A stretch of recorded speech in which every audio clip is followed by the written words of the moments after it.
Farmers around the valley are still battling Mother Nature as they continue to harvest the remainder of 2019's crops. After a late start last spring and stopping wet fall, USDA data says only 48% of North Dakota corn has been harvested so far. Valley News Team's crime and safety reporter Bailey Hurley checked in with one Davenport farmer today as he hurries to harvest what's still standing. It feels like a never-ending game of catch-up.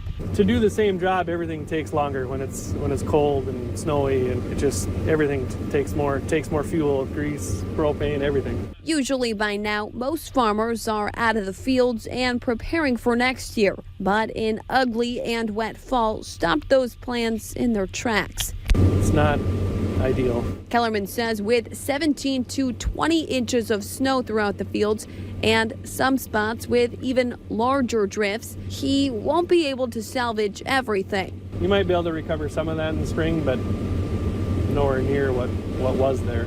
He also says for the most part, Mother Nature hasn't really impacted the quality of the corn, but says the grain still ends up spending around 11 hours drying out until it's ready to be sold or stored.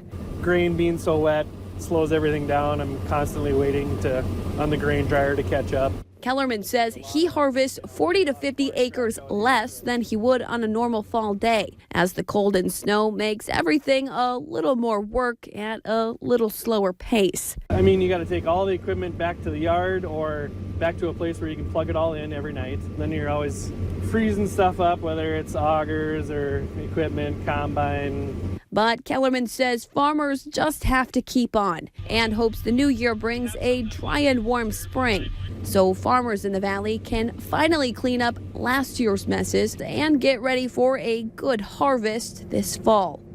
In Davenport, Bailey Hurley, Valley News Live. Experts say snow isn't alarming for crop quality until it becomes so heavy it knocks down the stalks or soaks everything. The USDA says at this time last year, 90% of farmers were done harvesting their crops.